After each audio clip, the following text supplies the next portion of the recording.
Да, но качество печенья ужасное. Главное, оно есть.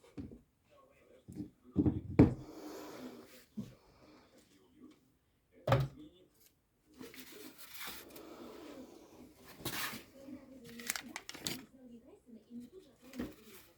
А я думала, мы отправим их вместе. Надеюсь, нет, не понравится.